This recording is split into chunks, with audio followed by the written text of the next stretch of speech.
Hola a todos, bienvenidos a una emisión más de En Voz de los Expertos, este espacio para ustedes donde invitamos a diferentes personas profesionales en varios ámbitos de la salud para que nos compartan su experiencia. Es para mí un placer el día de hoy darle la más cordial bienvenida a la química Angélica Alvarado Mendieta, quien nos acompaña. Muchísimas gracias, química, por estar el día de hoy con nosotros. Y pues bueno, creo que para iniciar nos gustaría mucho conocer un poquito de tu trayectoria. Dinos qué haces, cómo llegaste a esta parte de lo que vamos a platicar el día de hoy. Y pues platícanos. Bienvenida. Muchas gracias. De principio, pues muchas gracias por la invitación. La verdad, pues es un honor que me tomaran pues en cuenta como para tener esta oportunidad y pues poder platicar de estos temas que a quienes nos dedicamos al ámbito de la salud pues nos interesa, ¿no?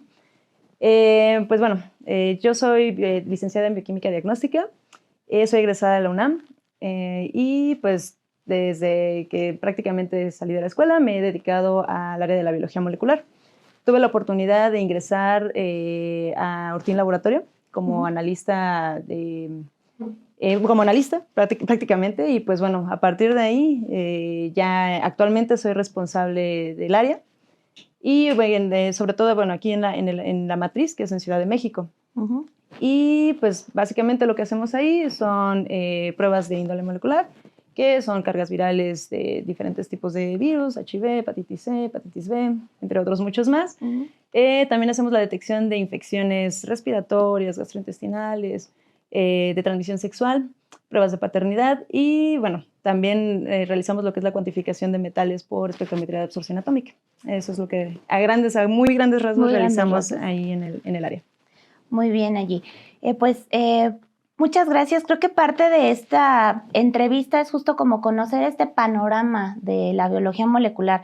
Mucho hemos hablado ya en algunas ocasiones de la biología molecular, pero me encantaría bajo este contexto porque, bueno, creo que parte de las personas que hacen ciencia con la biología molecular o que hacen diagnóstico con la biología molecular, poco a poco somos como estas generaciones que vienen justamente ya volviéndose como responsables de estas áreas tan importantes para el diagnóstico, pero justo me gustaría que nos platicaras un poquito tú cómo evalúas que ha sido este desarrollo de la biología molecular en México para el uso diagnóstico, sobre todo con este contexto que traes de, bueno, te has metido, ahora ya eres responsable del área. ¿Cómo se desarrollan estas pruebas aquí en México en particular para el diagnóstico? Pues definitivamente, actualmente ya no es un área desconocida, como tal vez hace unos 10 años. Antes sí eran áreas muy especializadas, sobre todo, o sea, inclusive los médicos no mandaban ese tipo de pruebas de manera rutinaria, ¿no? O sea, tal vez eran justo como ya especialidades en donde había como este avance tecnológico, en donde sí ya mandaban pruebas de molecular. Sin embargo, pues gracias a la pandemia, pues se hizo totalmente público y conocido. Se hizo viral. Sí, se hizo viral. Literalmente. Lo que era una PCR, que básicamente pues es la madre de las tecnologías de la biología molecular. Así que una vez que pasó esto, a partir de la pandemia, cada vez es más común que la gente recurra a tecnologías de biología molecular. Claro que el mayor enfoque está en la parte infecciosa, no tanto para como todos estos diagnósticos ya de enfermedades más complejas, que también existen, pero todavía tienen un poco menos de alcance que las pruebas infecciosas, sobre todo porque pues, COVID justamente probó la oportunidad que tenían este tipo de pruebas, ¿no? En la población en general. Actualmente en México, y eso lo vemos día con día, cada vez es más recurrente que lleguen pruebas justo para detección de enfermedades respiratorias, cuando antes, pues, ¿qué es lo que sucedía? Llegabas al médico y solamente te mandaban antibiótico. Sí, claro. No sabías ni siquiera si era virus, bacteria, ni siquiera lo pensabas, ¿no? Entonces, ahora ya las gripas tienen nombre y apellido, ya no solamente es gripa. Y eso, la verdad, es que fue a partir de COVID. Entonces, claro que se han vuelto más accesibles en el sentido de que la visibilidad que tiene el área de biología molecular ya en un panorama clínico, que ya no solamente se queda en la investigación, pues es mucho mayor.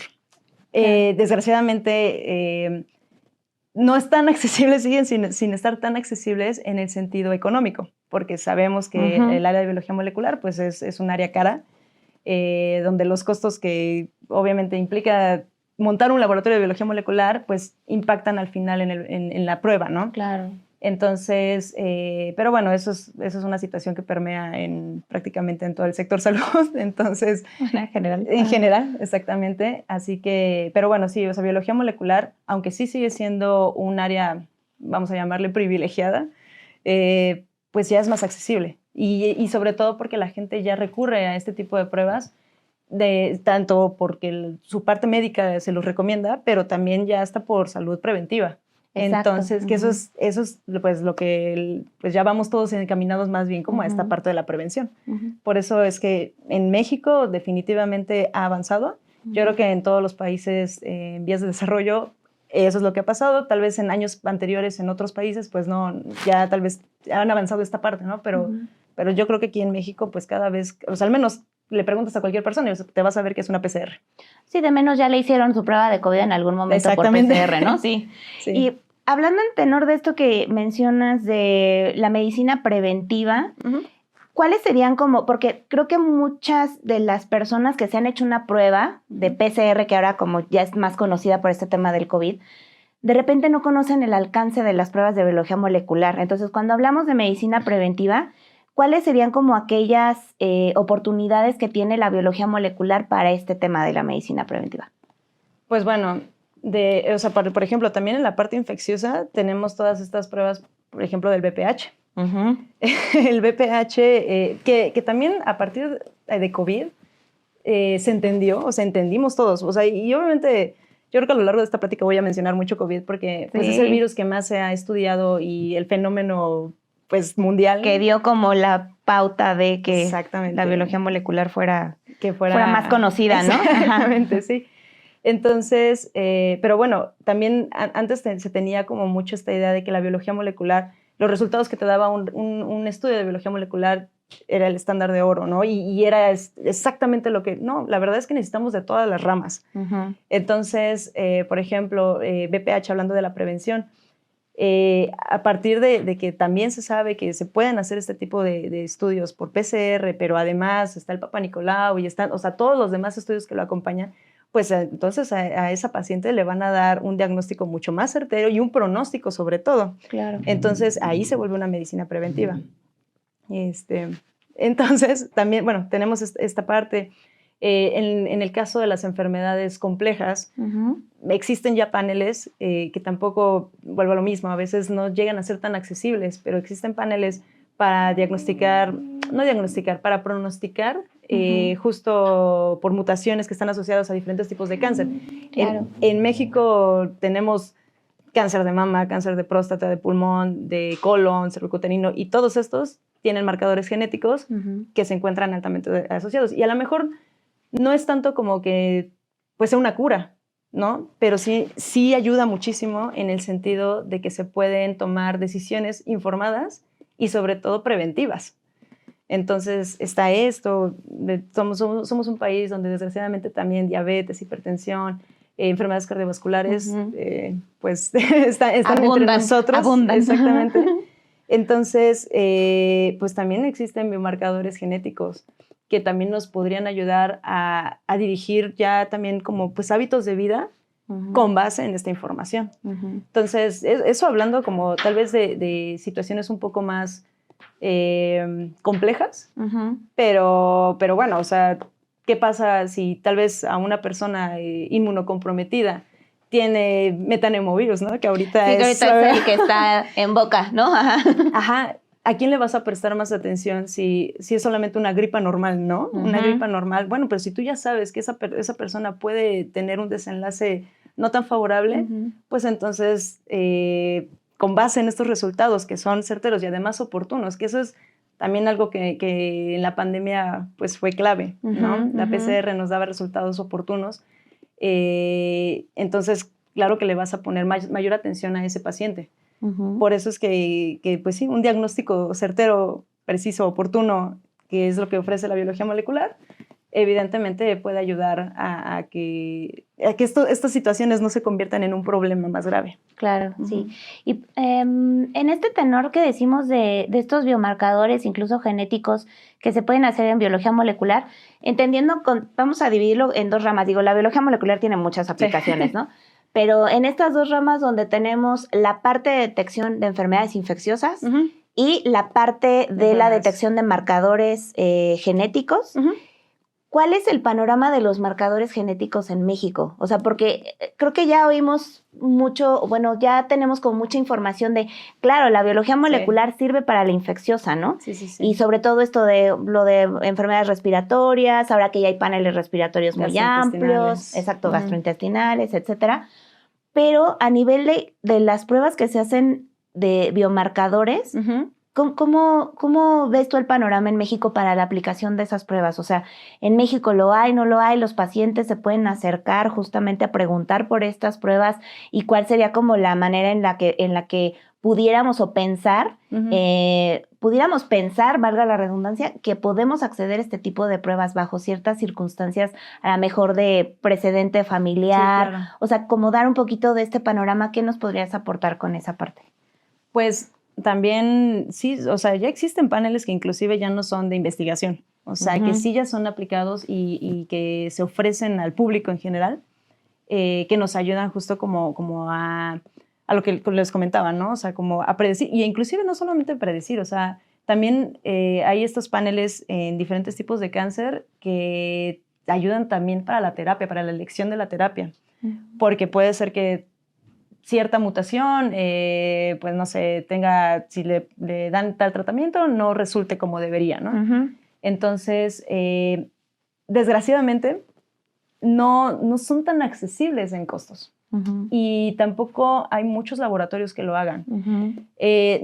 Desgraciadamente, tampoco están regulados. No, o sea, muchas de estas metodologías no están totalmente reguladas, porque la mayoría también pues, son por secuenciación. Entonces, adquirir un secuenciador y además realizar todo lo que conlleva hacer una secuenciación masiva, tampoco es tan sencillo, ¿no? Entonces, también por la pandemia nacieron muchísimos laboratorios de biología molecular que tal vez ni siquiera tenían el contexto de cómo es que se tiene que montar un laboratorio de biología molecular.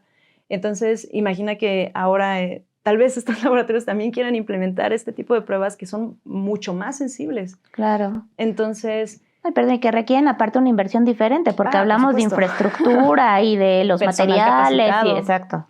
Que tal vez en otras áreas no sea lo mismo que en biología, o sea, que no puedan tener el mismo impacto que en biología molecular, ¿no? O por ejemplo, en áreas muy especializadas. Entonces, tal vez ese sería como uno de los problemas, pero de que existen esos paneles, de que existen esas pruebas, las hay aquí en México, no son tan accesibles económicamente.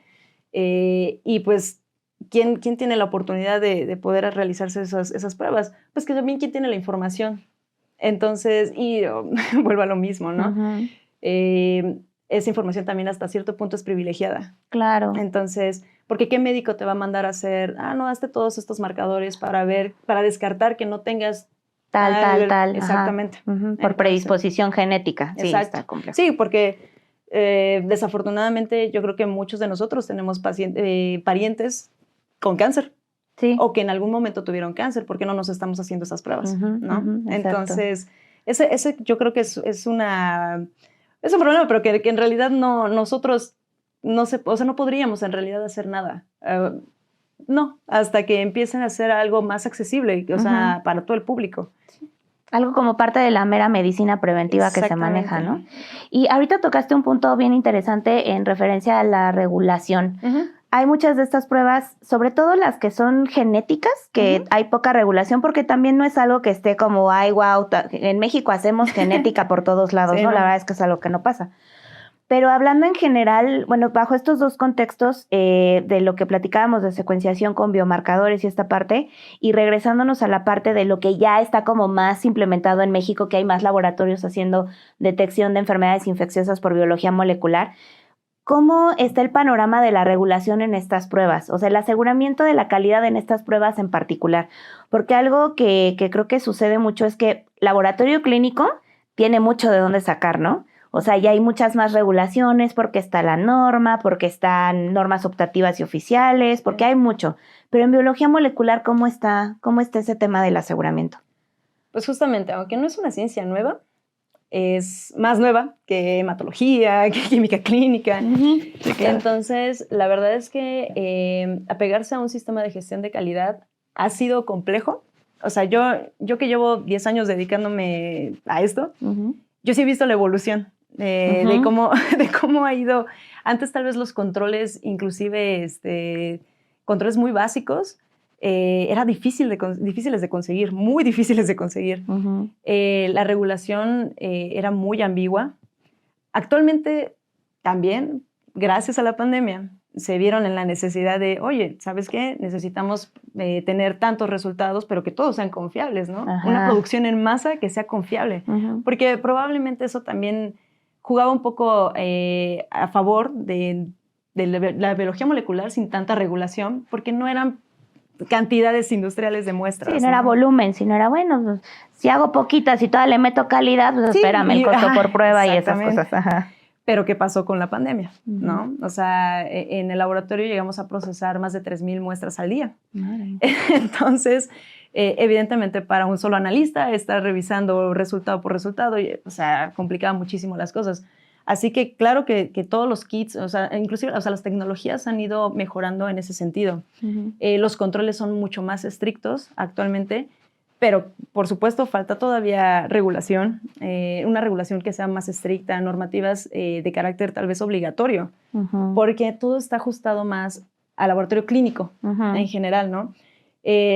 Nosotros estamos acreditados ante la EMA, ante la entidad mexicana de acreditación, y pues seguimos básicamente la ISO 15000. Exactamente. Entonces, bueno, la 15189. Ajá, 15189, tal cual. Que es para laboratorio clínico. Pero en realidad no hay como tal apartados que hablen de biología molecular. Nosotros nos adaptamos, claro, y tenemos o sea, cumplimos con todos los requisitos, pero nos tenemos que fijar en normas internacionales, en estándares internacionales. También otro problema son, por ejemplo, los materiales de control.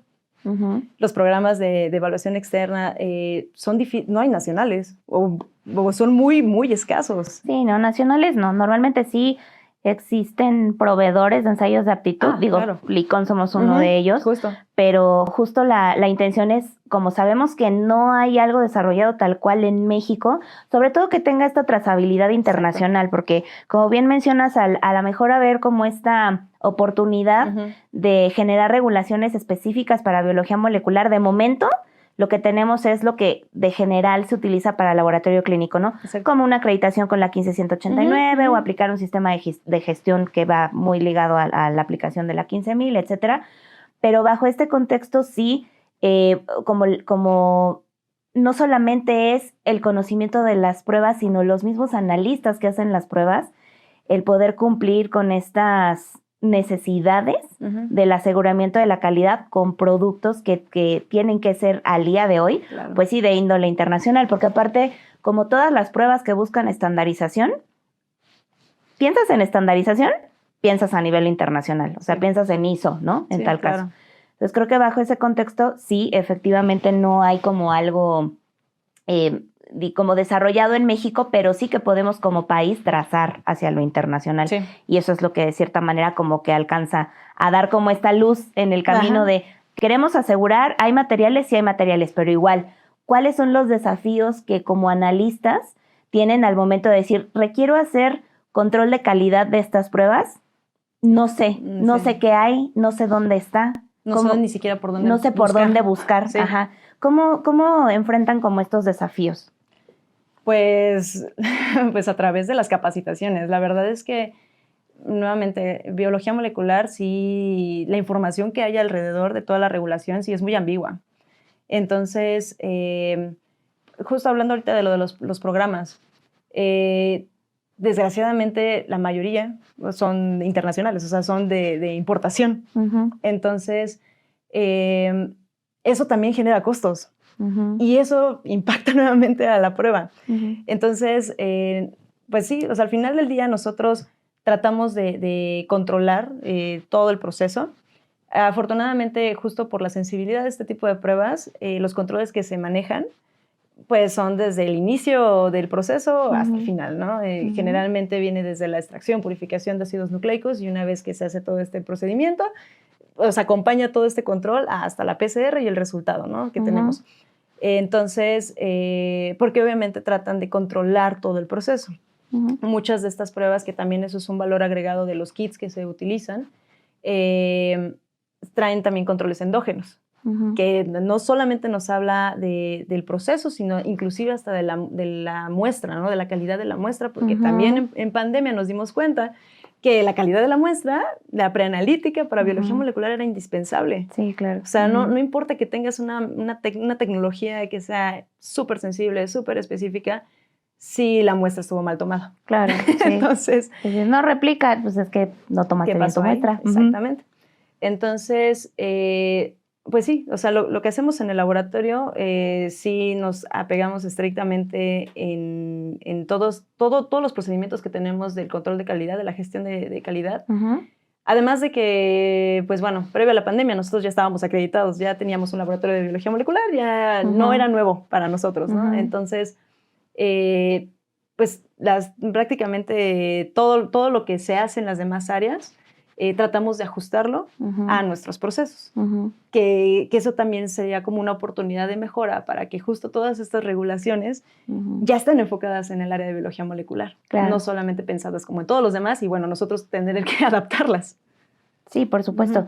Y bueno, en este punto específico, entonces, creo que la parte del aseguramiento de la calidad que podemos realizar, creo que va muy de la mano, como bien mencionabas, no solo de la capacitación, sino de ese acercamiento que se puede tener con a lo mejor un congreso o incluso a lo mejor un webinar o visitas o a lo mejor información que ya tenemos mucha, ¿no? De dónde sacar, de cuáles son las herramientas que se tienen disponibles, si bien no algo producido en México, porque la mayoría de este tipo de estándares, como mencionábamos, se manejan a nivel internacional, pero sí que haya como esta posibilidad de que alguien tenga la preocupación de traerse como, ¿sabes qué? Vamos a estandarizar, porque creo que como país es un reto grande el ya tener este tipo de especializaciones y que lo tengamos que asegurar de tal manera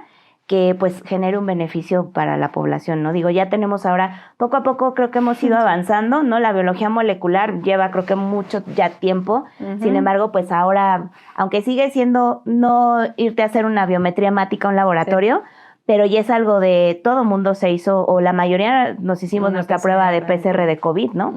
Y pues ya de cierta manera como que se va volviendo más accesible, pero eso va generando la responsabilidad de voy a hacer resultados en masa, ¿cómo me voy a asegurar que esos resultados están bien? Entonces, creo que parte de este punto, ya como para cerrar la entrevista, Angie, muchas gracias. ¿Cuáles serían como dentro de tu visualización o de las actividades que tú realizas ya para el aseguramiento de la calidad de los resultados de estas pruebas, que les podrías recomendar a los laboratorios que hacen biología molecular, que a lo mejor todavía no se meten a este punto de por dónde lo hago, por dónde puedo asegurar la calidad de estas pruebas? Creo que diste un punto indispensable de, bueno, lo que hay es esto, y cuáles serían como esas recomendaciones bien puntuales para poderles dar a los que hacen biología molecular y que también seguramente están pensando en poder asegurar su calidad, ¿no? Pues bueno, principalmente, bien lo comentabas, capacitación, programas de formación continua que puedan actualizarse, porque la biología molecular es una ciencia que constantemente está en evolución. Entonces, y eso también, o sea, tanto en el marco regulatorio también sucede, ¿no? Entonces, pues acercarse justo como a todas estas guías internacionales que sí existen, que tal vez no son de carácter obligatorio, porque sí, o sea, nacionalmente sí tenemos guías y hay protocolos y demás, ¿no? Pero, pues, en realidad no estás obligado a cumplirlas. Entonces, pero bueno, mientras tal vez tengamos justo estos estándares que pueden ser trazables a otros procesos, pues acercarse a eso, empezar pues, a leer, a consultar, todo este tipo de información, adentrarse en lo que es como tal la gestión de calidad en el área de biología molecular, porque a veces la verdad como analistas, no es que lo dejemos de lado, todo el tiempo estamos haciendo calidad, todo el tiempo, o sea, no vamos a reportar un resultado que nos genere duda. Sí, claro. Pero a veces no le damos como esta forma de ok, lo que estoy haciendo es gestionar todo mi proceso, ¿no? Toda esta regulación. Entonces, pues adentrarse, la verdad es que ya sea desde los técnicos, los químicos, los que están como líderes de las áreas, la verdad es que todos formamos parte. Y la verdad es que en biología molecular, los resultados que se obtienen pueden tener un impacto tal que pues sí, en nuestras manos puede estar la vida de un paciente. Claro, por supuesto. Entonces, por supuesto que también es, o sea, no solamente a nivel personal, a nivel de instituciones y demás, también se tiene que hacer, invertir en justo como en ciencia, en tecnología, para que sea más accesible. O sea, para que todas estas tecnologías sean más accesibles, que la salud deje de ser un privilegio, que sea un derecho, y que justo entre todos, tanto sector público como privado, pues en realidad estemos en beneficio de los pacientes, ¿no? De la salud de los pacientes. Sí, entonces, claro. Creo que eso sería tal vez muy idealista, pero vamos para allá. Pero mira, información ya hay, entonces sí, claro. Es como, pues vamos a buscarla. Igual creo que parte de justo tener este acercamiento es poder dar como este panorama, o sea, segura estoy que a lo mejor muchos analistas que hacen biología molecular conocen muchos estándares y conocen a lo mejor, porque la biología molecular cuando te especializas en ella, pues como que trazas mucho a lo internacional también, porque pues es una técnica que lo merece, ¿no? Sí. Pero creo que en este punto muy importante lo que mencionas, que pues la información que hay que tomarla, ¿no? Y explotarla exactamente. Sí. Y pues sí, muy idealista, pero es algo que creo que es algo que no en corto plazo tal vez, pero que va a tener que suceder en pro de todos, porque la medicina está avanzando mucho, y pues ya veremos qué sorpresas y vienen nuevas pandemias. Y vienen nuevas pandemias, así exactamente. Ya veremos. Pero tú ya estás lista. Ya estamos listos. Angie, muchísimas gracias. Fue un gusto para mí tenerte con nosotros el día de hoy. Y pues bueno, para todos, muchas gracias también por acompañarnos y nos vemos en el siguiente episodio. Hasta luego. Gracias.